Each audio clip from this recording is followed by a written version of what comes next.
2022 di podcast BEM. Pagi ini, izin dokter boleh izin untuk memperkenalkan diri? Oke. Hai, assalamualaikum warahmatullahi wabarakatuh. Selamat pagi menjelang siang ya. Saya dengan Dr. Kiki Puspitasari, SPKJ.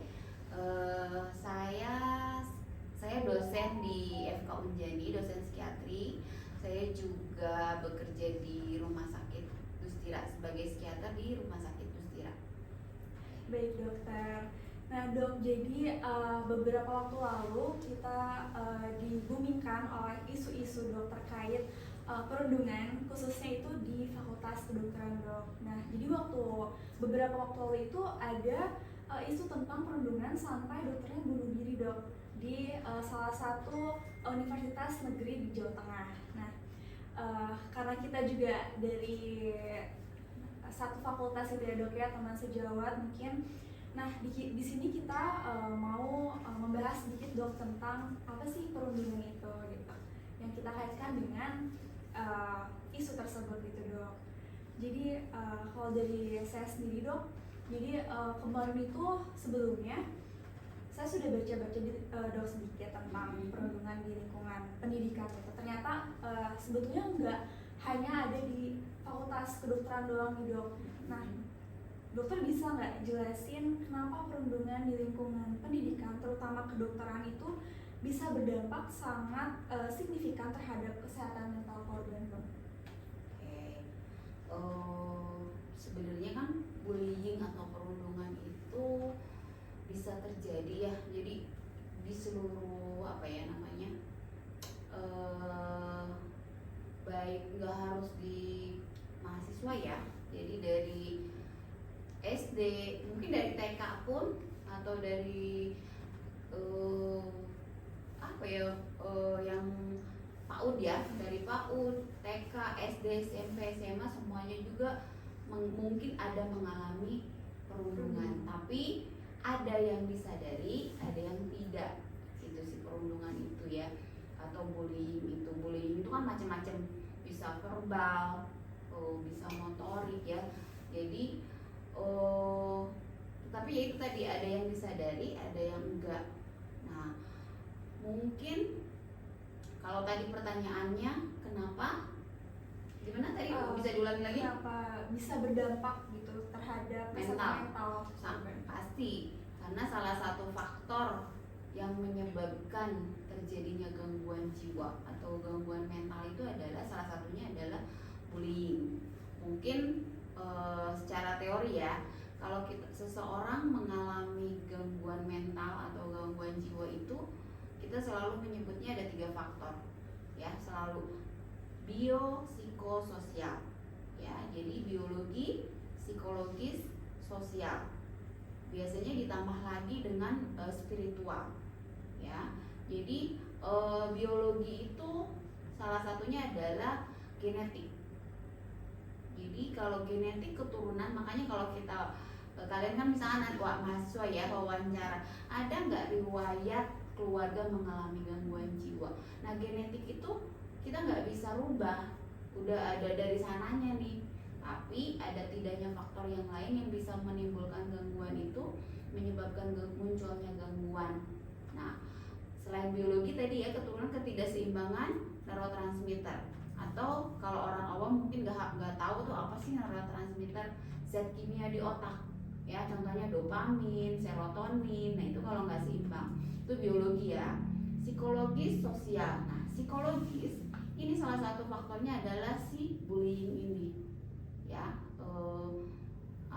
Psikologis banyak faktor, bagaimana orang tua, pola asuh orang tua dari kecil, bagaimana anak ini dalam menghadapi masalah ya, terus masalah-masalah yang muncul, yang terjadi. Nah, bullying ini kan berarti ke stresor, masalah yang muncul. Nah, jadi tapi nggak bisa gini, salah satu faktornya cuma bullying aja terus tiba-tiba jadi gangguan jiwa, nggak bisa. Jadi makanya harus ada faktor-faktor yang lain dicari sama kita. Ada nggak? Memang genetiknya ada nggak? Ya, terus psikologisnya yang lain ada nggak? sosialnya, lingkungannya yang mempengaruhi teman-temannya ada nggak? Nah itu jadi kalau bullying saja, di bullying aja bisa nggak sih dok menyebabkan gangguan jiwa? Kalau hanya bullying saja enggak, karena tadi faktornya banyak. Itu seperti itu sih. Baik dok, jadi intinya semua kalangan tuh bisa ya dok ya Bisa. buat terkena perundungan di setiap lingkungannya gitu. Baik dokter, mungkin pertanyaan selanjutnya dok, kalau dari kami nih orang-orang awam yang kepo banget soal masalah mental di perundungan ini, sebenarnya dari tadi kita udah ngebahas soal dampak yang signifikan terhadap korban, itu apa aja sih tanda-tanda yang seseorang itu bisa dikatakan mengalami gangguan mental akibat perundungan seperti itu? Oke. Ini kan spesifik ya tadi Iya. pertanyaannya, maksudnya gangguan mental akibat perundungan. Iya. Sedangkan tadi balik lagi ya, gangguan mental itu faktornya banyak ya. Hanya si perundungan ini merupakan salah satu faktor ya. Jadi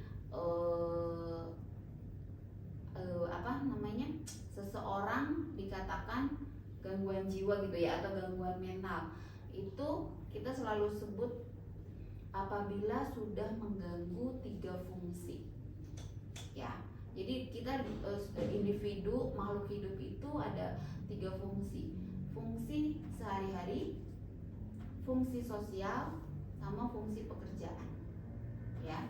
Jadi fungsi sehari-hari itu apa? Seperti mandi ya, pakai baju. Kemudian fungsi sosial, bagaimana kita berinteraksi sosial dengan orang, dengan teman. Kalau siswa atau siswa SD, SMP, bagaimana dia hubungan sosialnya dengan temannya. Kemudian kalau mahasiswa juga dengan temannya, dengan dosen, bagaimana, apakah terganggu atau tidak.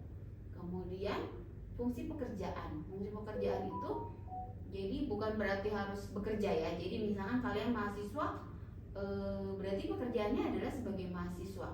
Terganggu nggak fungsinya sebagai mahasiswa? Nah, kalau 3 fungsi tersebut sudah terganggu, makanya kita sebut itu sebagai gangguan ya. Gangguan jiwa ini kan luas, jadi bisa, kalau perundungan atau bullying ini mungkin salah satunya adalah seperti kasus yang itu, adalah salah satunya mungkin dia mengalami depresi. Nah itu salah satunya bisa mengalami depresi, itu gangguan mentalnya atau gangguan jiwanya.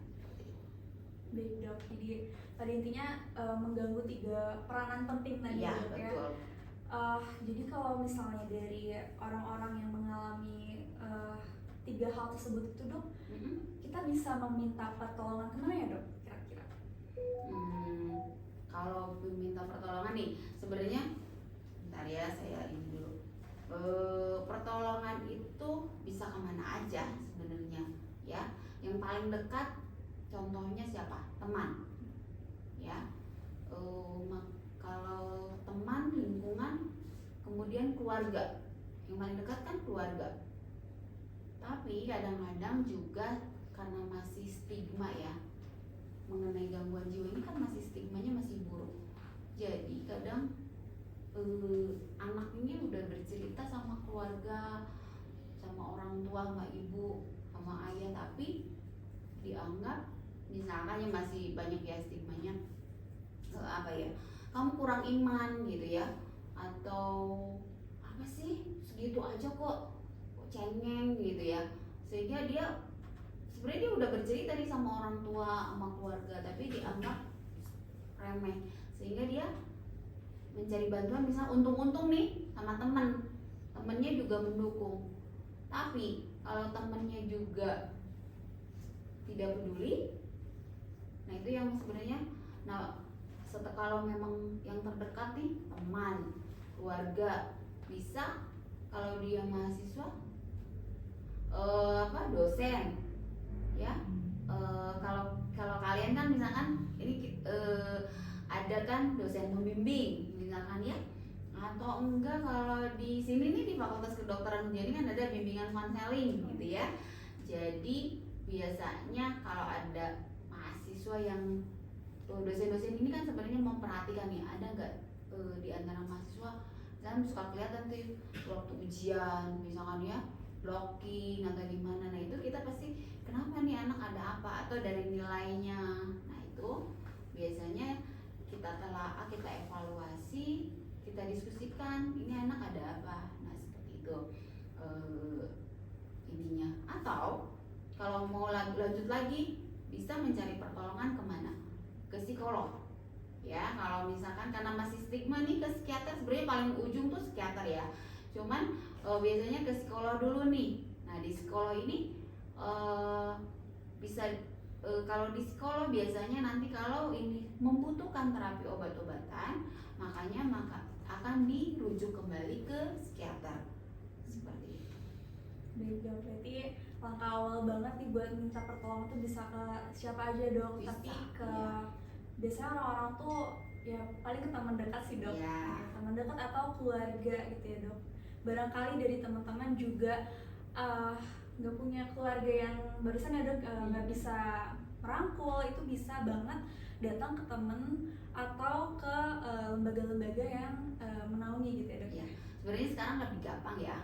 Sekarang kan udah online ya, media online, ada platform-platform yang online itu tanpa diketahui orangnya atau apanya, kita bisa konsul online, baik ke psikolog maupun ke psikiater itu nggak bisa. Jadi sebenarnya sekarang udah bagus sih, apa ya namanya, kalau saya lihat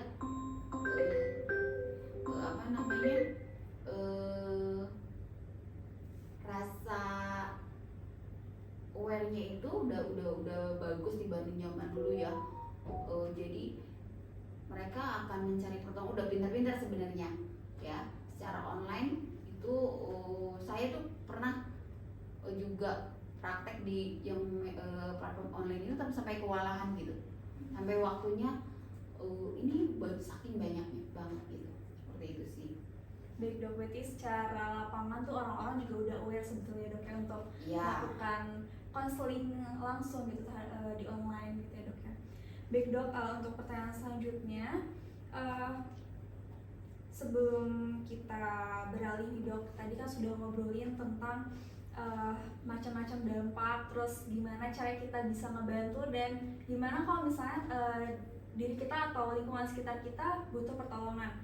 Nah, untuk selanjutnya nih dok, mungkin apa yang bisa kita lakukan atau bisa kita berikan solusi gitu dok terhadap baik itu mahasiswa atau dosen atau masyarakat umum untuk menciptakan lingkungan belajar yang lebih aman dan bebas dari perundungan. Nah, ya salah satunya di fakultas kedokteran kita juga dok kita. Ini sebenarnya saya hari ini tuh mau berbicara tentang cuma pada remaja ya. Oh iya dok. Masalah gangguan jiwa pada remaja.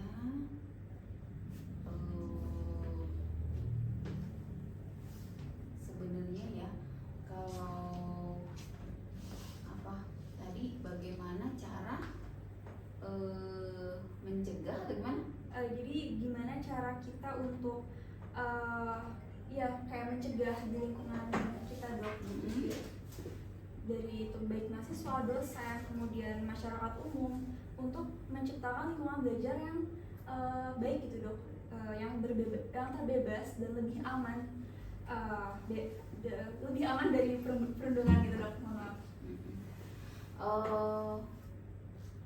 Sebenarnya ya harus kan orang-orang yang melakukan perundungan itu biasanya kemungkinan sih orang itu ada masalah dengan psikologisnya ya, jadi dia sendiri mungkin butuh pertolongan gitu ya.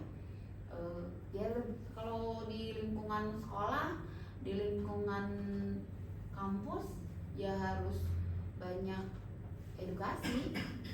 Ya, mengedukasi lebih sering mungkin tentang apa sih perundungan itu seperti apa, terus dampaknya seperti apa, akibatnya seperti apa gitu, sehingga orang-orang tahu kalau perundungan itu memang sesuatu perilaku yang buruk gitu dan dampaknya buruk gitu. Salah satunya yang mengedukasi, dan juga mungkin kalau orang yang mengalami perundungan tersebut jangan sungkan untuk berbicara, ya, mencari pertolongan gitu.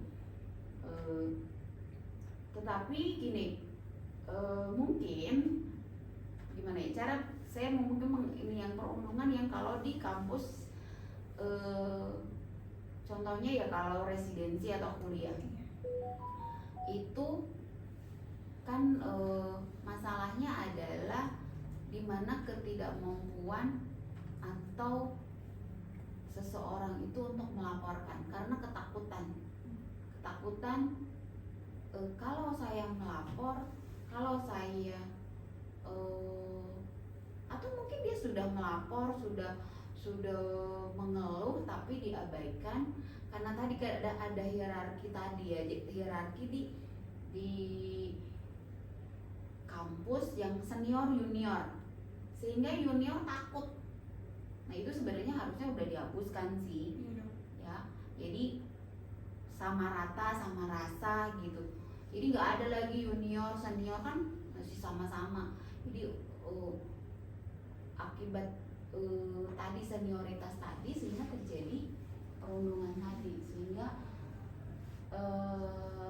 kasus-kasus yang banyak kan sebenarnya orang-orang itu sudah meminta pertolongan tapi tidak ada feedbacknya, sehingga seseorang kan kalau udah ngomong udah cerita, dia tidak mampu lagi, gimana nih akhirnya ya tadi depresi tadi ya, jadi depresi, diem, direpresi tuh, dipendem akhirnya udah deh, sehingga ketidakseimbangan neurotransmitter tadi ya, zat kimia tadi, kadar serotoninnya rendah, sehingga udah muncul gejala depresi tadi. Kalau udah seperti itu sudah terjadi gangguan, dia enggak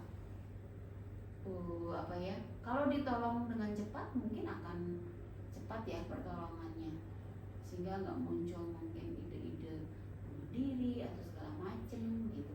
Tapi kalau enggak ya, kalau enggak ditolong dengan cepat, maka gejala depresinya ya makin memberat gitu.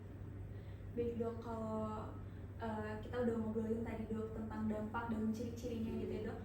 Kalau di lingkungan FK sendiri dok, khususnya FK Unjani gitu, apakah sudah ada upaya untuk mencegah hal tersebut gitu dok, dari kita sendiri? Mencegah terjadinya bullying Iya. ya. Sebenarnya mungkin kalian ngerasa nggak udah sering sebenarnya ada apa ya, kayak tentang, bukan edukasi ya, seminar-seminar ya, Iya, dok, tentang kesehatan jiwa. Iya. Terus juga khusus tentang bullying ini kayaknya udah pernah ya. Iya, dok. Udah pernah dilakukan. Saya waktu itu tapi nggak ikut sih, tapi kalau nggak salah udah sering. Dan memang setahu saya kita di sini bagian psikiatri di FK Unjani ini cukup aktif, malah saking banyaknya mahasiswa yang konseling kita pusing sendiri juga sih. Saking banyak. Iya, dok. Terkait tim konseling tadi dok, itu dibentuk untuk upaya pencegahan dan ini ya dok, upaya untuk membantu dari mahasiswa-mahasiswa FK Unjani sendiri gitu dok. Iya, jadi bukan cuma karena bullying aja sih, karena kan di FK Unjani ini memang ada tim konseling ya, terbagi dari ada dosen-dosen di situ, ada memang psikiater, ya psikiaternya kan dosen juga, sehingga kalau ada kasus-kasus yang memang membutuhkan konseling, memang kita suka langsung di situ sharing, melaporkan, langsung ditangani biasanya. Seperti itu. Berarti dari lingkungan kita sendiri alhamdulillah ya dok sudah Ya, alhamdulillah. sudah better lah gitu dok, maksudnya dibanding fakultas-fakultas lain yang nggak punya dari tim konseling sendiri gitu dok. Karena Iya. saya sempat cari-cari tahu juga dok, kalau misalnya di banyak kampus itu mereka belum mempunyai tim konseling dok, makanya pada kebingungan mereka tuh mau kemana untuk cerita, untuk maksudnya mengobati rasa yang dia alami di saat di kampus tersebut gitu dok. Baik dok, mungkin dari dokter sendiri apakah ada kata-kata mungkin dok untuk teman-teman khususnya mahasiswa fakultas kedokteran gitu dok, untuk jangan say no to perundungan gitu dok? Apa ya? Saya belum bikin lagi. Apa dong? Apa? Mungkin apa ya dok? Kayak Ini bisa di iya bisa diedit kan? bisa diedit dok. Apa? Say no to bullying Iya, gitu. Kayak ajakan gitu dok Iya mungkin dok. dok, aja kan dok. Gitu bisa.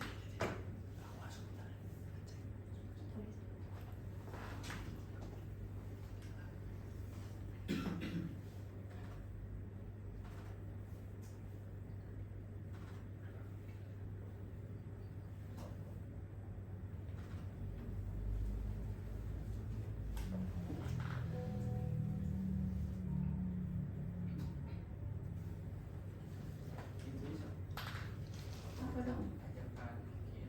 Iya, jadi seperti ajakan gitu dok, Apa, say no to bullying, terus ya kita menciptakan mari ciptakan Iya, lingkungan ciptakan yang baik, lingkungan yang gitu. baik untuk belajar gitu mungkin dok.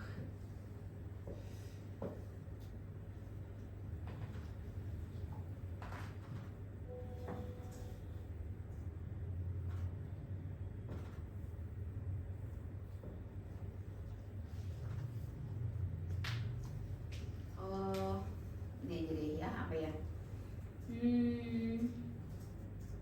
Jangan takut untuk berbicara.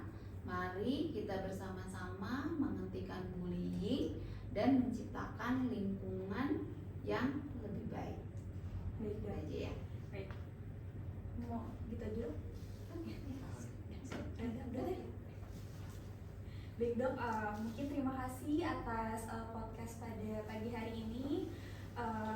Semoga dengan podcast di hari ini diharapkan bisa memberikan informasi kepada para penonton yang lebih komprehensif dan menginspirasi banyak orang untuk ikut andil berperan dalam menciptakan lingkungan belajar yang lebih sehat dan bebas dari perundungan dok.